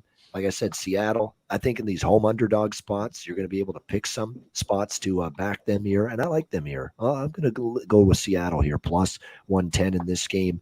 The Seattle team total, I also like that. It's over 2.5, minus 160. There's some juice, but I was shocked to see 2.5 with how much better this offense is this year. Now, I know Logan Thompson's been solid in net. Vegas defensively, shut out Chicago, played very well in that game, but Seattle's got a much improved offense. We clearly see it. Matty Beniers, full-time top-line center. We've got Oliver Bjorkstrand, Andre Burakovsky. They've really improved offensively this year. They're much deeper there. So I like the team total over 2.5 as well for the Kraken, as well as Seattle plus 110, home underdog here, and their home opener at Climate Pledge. What do you think here, Alex? Vegas, Seattle. Yeah, it's not gonna make my card, but I lean with Seattle as well. And like I said, we'll really get to see how this offense, it has blossomed now. Especially if he's going up against Logan Thompson, who was just masterful in that last game, the 1-0 shutout against Chicago. And the Chicago team, obviously, they got their offensive roles, but he made some big saves.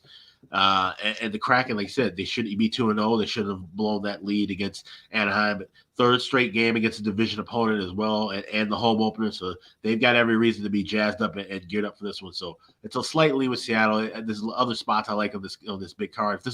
I wish this game had been played last night. It definitely would have been all over Seattle.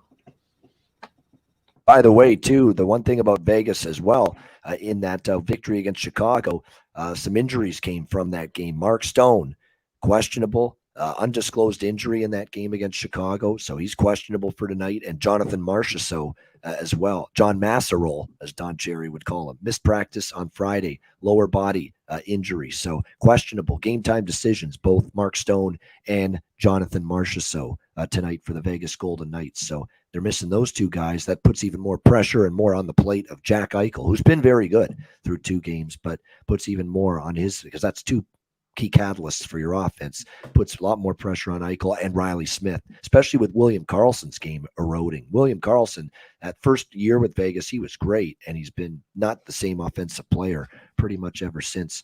Vito, what do you think here, Vegas, Seattle?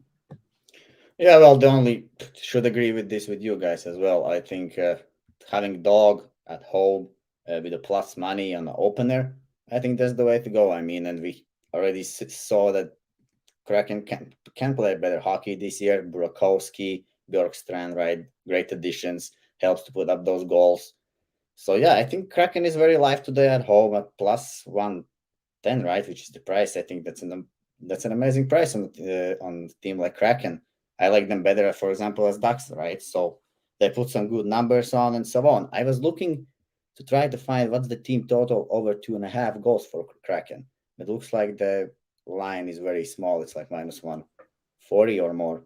So over 2.5 goals, that would be a pretty nice bet if it would be a little bit higher. But yeah, sign me in for this with you guys. I'm also on the Kraken here.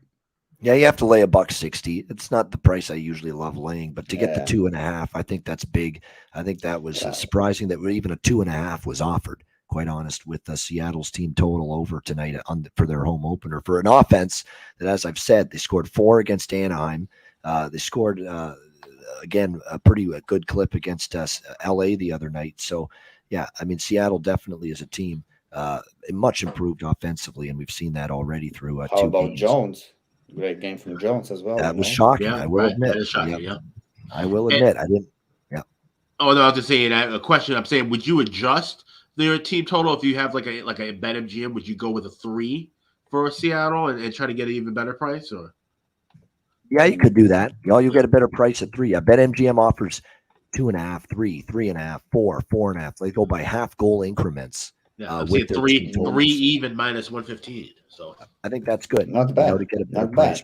bad. Not bad at all. I agree with that. Worth a look there to get 3 instead at a better price with the Kraken team total over. All right, game of the day and night, in my opinion. Playoff rematch, Battle of Alberta, Bad Blood, Calgary Flames, Edmonton Oilers, Edmonton minus 115, home favorites, 6.5 the total. This opened as high as minus 145, and I pounced on it. It was the first bet I made of this card. Calgary plus 125. I'm like, obviously, first time playing the Oilers since last year's ouster in the second round. So you've got playoff revenge. And I think Calgary's every bit as good as Edmonton this year. And they might even be better defensively. I like this Calgary team. We took them against Colorado. Their blue line 1 through 6 is great. With all of a sudden, they go from woe is me with Gaudreau gone, Kachuk demanding that trade, and they bring in Huberdeau. Weegar. How good is Weegar, by the way? Weegar in his very first game with Calgary. Look at what he did. Look at the impact. Stretch pass, finds Rasmus Anderson out of the penalty box. Great blocked shot, leads to it. He blocks the shot, stretch pass to Anderson, goal. That's how good Mackenzie Weegar has become. And that is what he brings to this Flames blue line. Excellent stuff. The only concern I have with taking Calgary here, and I still like Calgary at minus 105, Markstrom has a real big bugaboo against Edmonton. For some reason, he struggles with this team. But I think in front of him, they'll play well. Edmonton, give him credit, came back from a bad start against Vancouver, beat the Canucks 5-3. But again, a little fortuitous. They capitalized on their chances. Jack Campbell was very good in that game after the bad start. Jack Campbell should be in net here tonight for the Oilers in this game. So this should be a great game. I can't wait.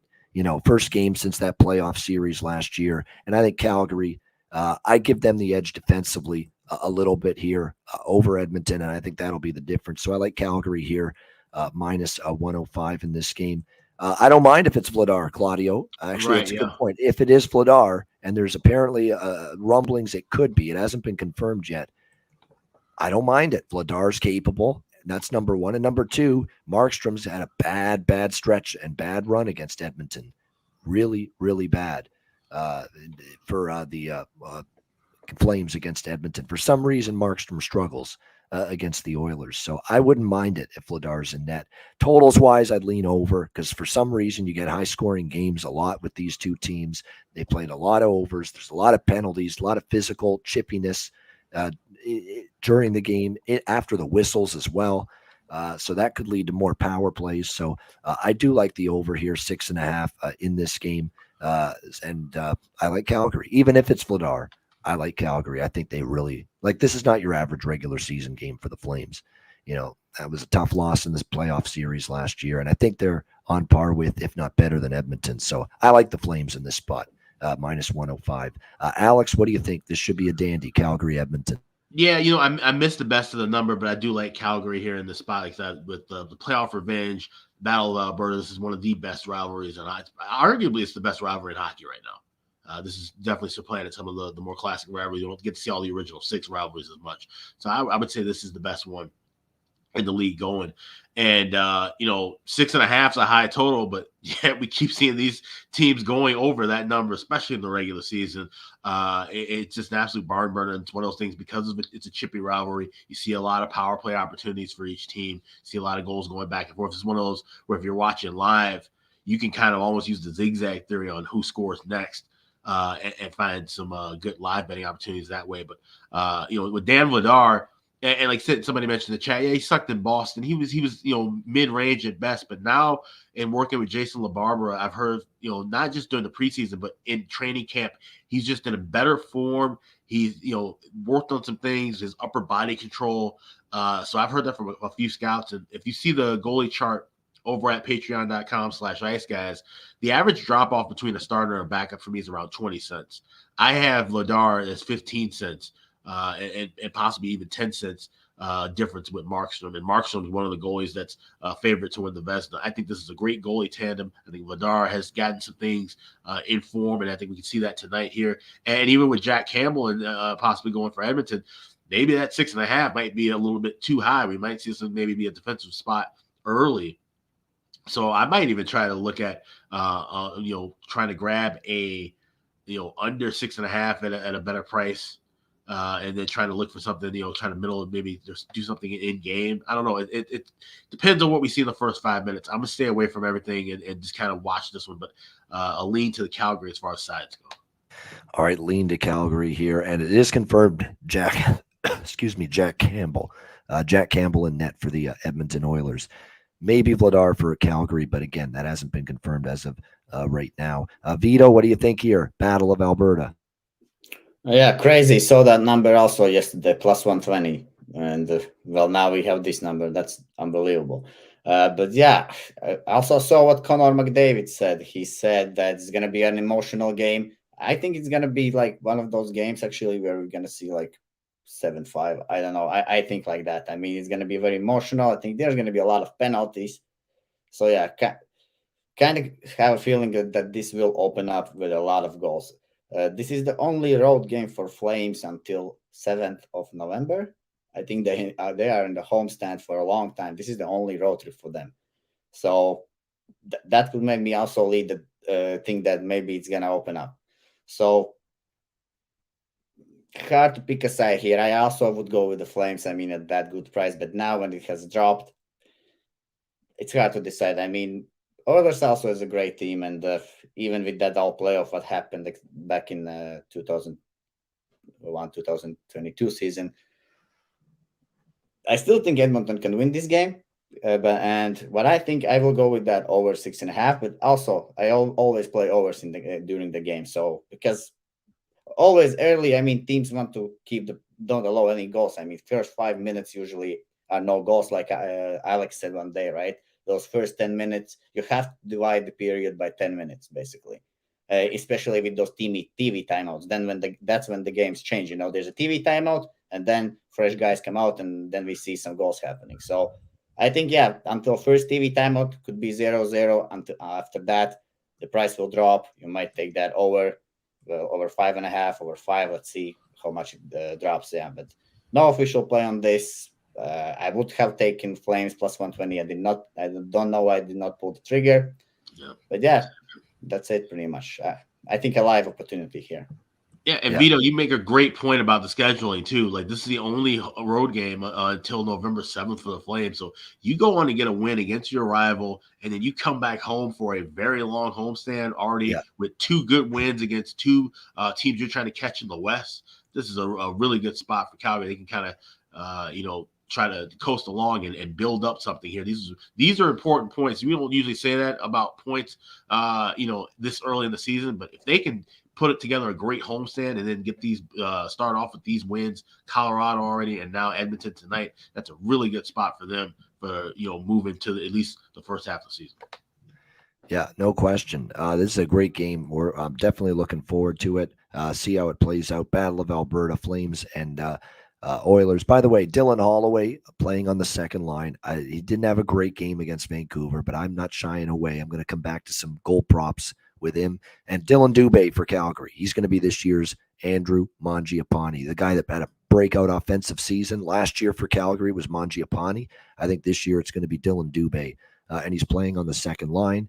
He got a goal in the win against Colorado. So I like Dylan Dubé once again for props here in this one for the Calgary Flames. All right, the final game. We have made it to the finish line of this massive show and massive Saturday 14-game NHL card with maybe not the most glamorous matchup of the card, but it is what it is. Chicago Blackhawks, San Jose Sharks, San Jose minus 140, home favorites, total 6. Alex, I'm on the Blackhawks here. I'm on your team. Believe it or not, I took the price. I actually got plus 140, and it's actually dropped even more since then. I don't like that you've lost a lot of value here, but I would still lean Chicago for some kind of bet at plus 120, the current price. To me, this is just, we can't be laying minus 160 with San Jose where this line opened, can we? I mean, my goodness. I know Chicago's got their They're not much better. This is two peas in a pod, essentially, at the bottom of the NHL cellar, if you will. But this to me is just you can't lay that price with San Jose. Cashed a ticket with Carolina. Best bet for the Ice Guys yesterday in regulation. Not pretty, but they got the win.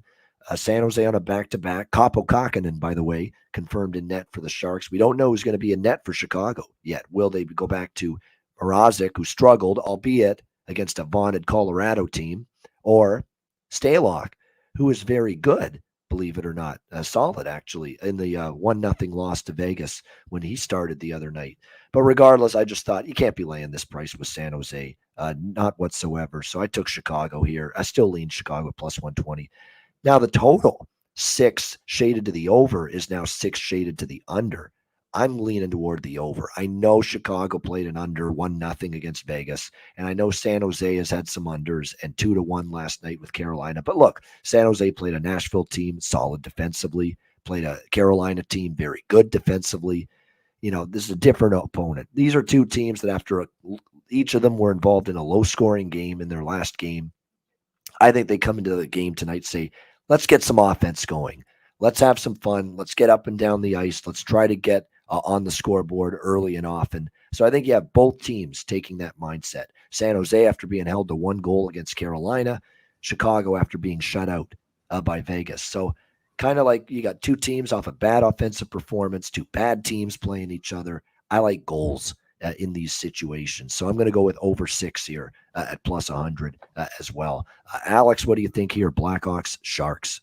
This is interesting because, like I said, the Hawks, played well against Vegas. Only lost 1-0. Alex Stalock actually making some big saves and looking pretty sharp. I was stunned to see that.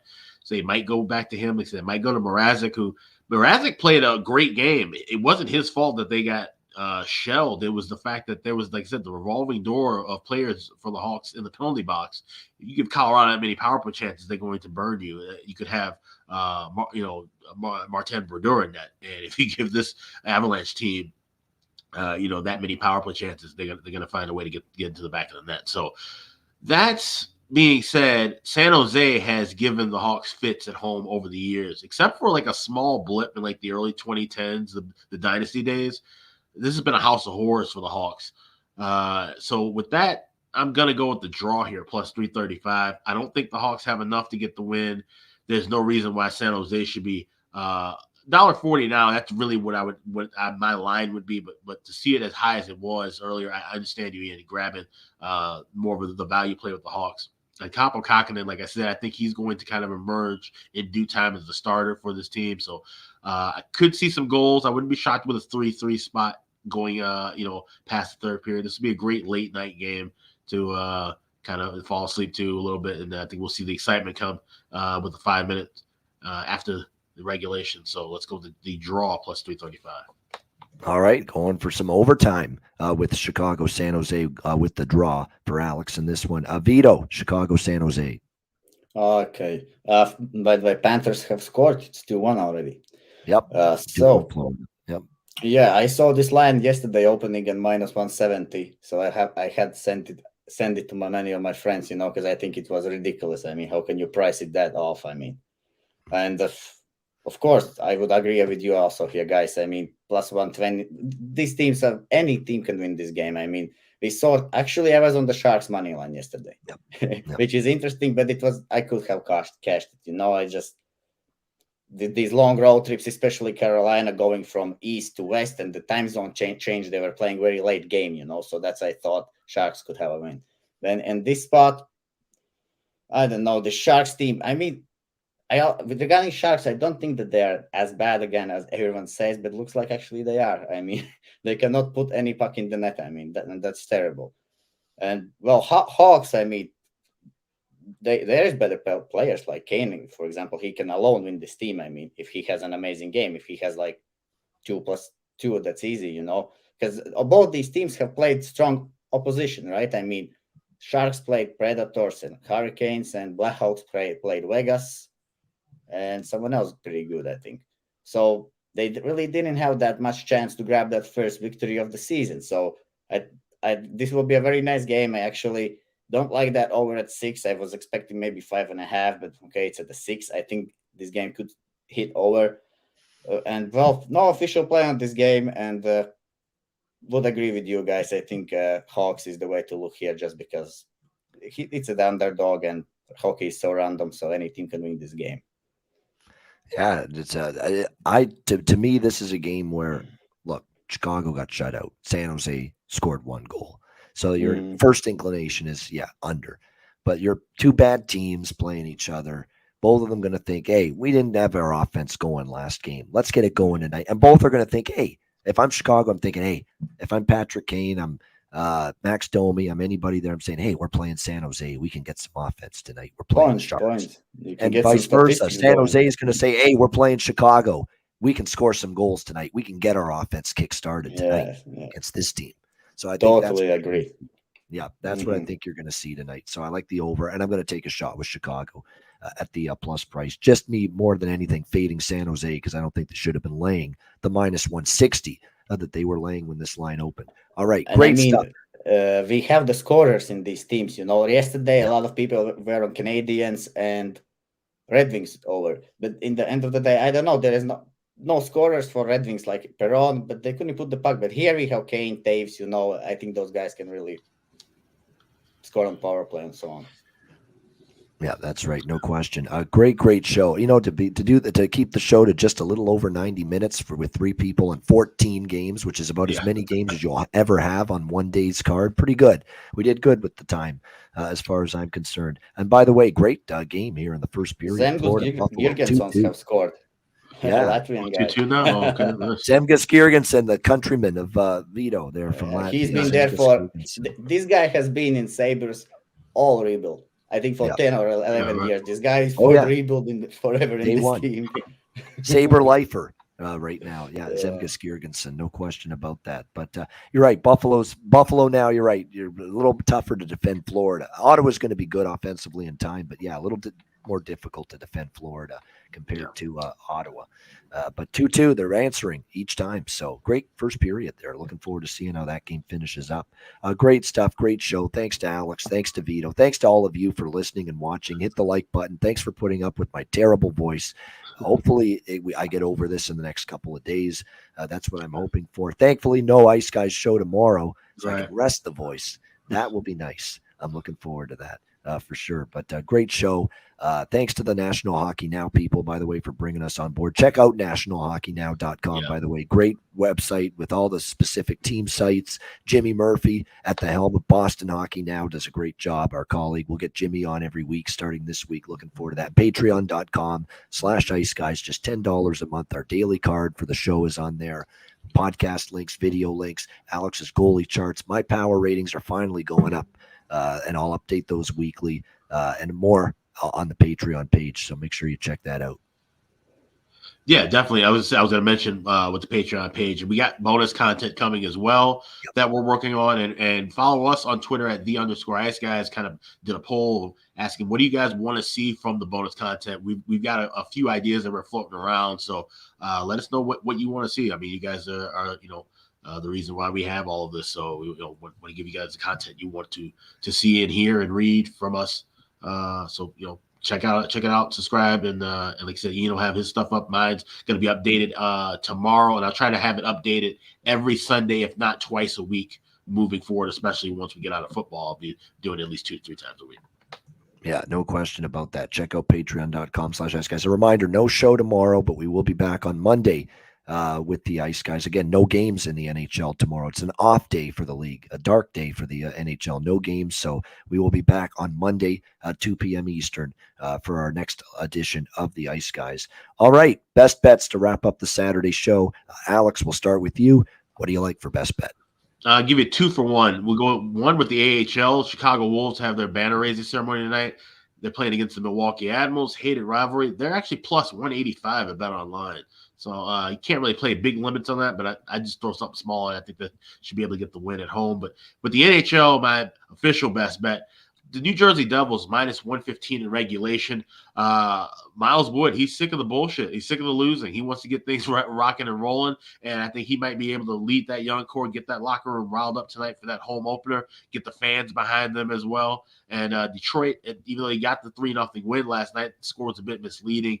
The offense, with as many shots they were able to fire at Jake Allen, they did not get things rolling. They need 2 empty net goals to get to that 3-0 margin. So we're going to go with El Diablo, the New Jersey Devils in regulation, minus 115 is my best bet. All right, there it is. New Jersey Devils in regulation. El Diablo against Detroit. Best bet for Alex B. Smith. Vito, what do you like for best bet? Yeah, first of all, I would like to add here a small line movement. Flames are back to plus 115, so if someone likes them. So that has moved. I don't know why during that. I think that's Dan Vladar being in net. Yeah. I honestly think that's Dan Vladar being confirmed in net, and people think he's terrible compared to Jake Markstrom, which that's all I think. Yeah, I'm add that to my car at plus 115. Yeah. That's not how it he actually Jake Markstrom. Let's be honest, Jake Markstrom is better than Dan Vladar, but situationally. Markstrom is like it's afraid of the boogeyman, so to speak. When he plays Edmonton, he's like seeing ghosts. He struggles with the Edmonton Oilers. He does.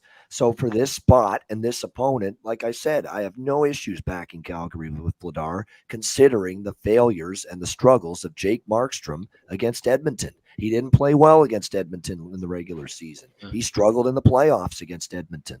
I don't mind it one bit. Not one bit that Dan Vladar's in. 15, 13, and 2 lifetime against Edmonton. And keep in mind, Jacob Markstrom has been in the Pacific Division his whole career. Yeah, exactly. It doesn't affect my team in that game. But yeah, Vito, best bet. Go ahead. Gonna go with the Minnesota Wild in regulation. I don't like how Kings look. I expect Wild to bounce back here hard. Minnesota in regulation at even money, I guess, right? All right, Minnesota in regulation for Vito against Los Angeles with his best bet. My best bet for this Saturday card, man, it's a lot to choose from. Lots to like. I'm going up and down the board, and I'm going to go with I'm going to stick with the game I just talked about. Calgary Flames, man. Now you can get plus 115 at some spots now with the news that it looks like Dan Vladar will be in net. Calgary wants this one. They are as good, if not better, than Edmonton, in my opinion, this year. It's two great teams. Edmonton's great too, but I love the way Calgary played against Colorado. It's not only they beat Colorado, they controlled the game. They outshot them. They outplayed them heavily, actually, if you watch that game. I like Calgary here. We're actually going to get a better price now with Calgary with Markstrom out. Calgary Flames plus 115 against Edmonton. I've done my Johnny Cash if I had a voice left. The Ring of Fire. I'll do the Ring of Fire. There you go. A little Johnny Cash for you there. Just a small one. That's pretty good. Actually, Johnny Cash is the one voice I can do with a bad throat, because it's such a deep voice. The Ring of Fire. There you go. Calgary Flames plus 115 against the Edmonton Oilers for my best bet for this Saturday card. All right, great show. Lots of fun. I don't mind that it was an hour and 40 minutes. We're off tomorrow anyway. We get a chance to recharge our batteries. We will be back on Monday, 2 p.m. Eastern, for another edition of the Ice Guys. Hit the like button on the way out if you're watching on YouTube. For Alex B. Smith, for Vito, I'm Ian Cameron. Have a great Saturday and a great weekend. Enjoy the games and good luck. We'll talk to you again on Monday, 2 p.m. Eastern, for another edition of the Ice Guys, presented by National Hockey Now.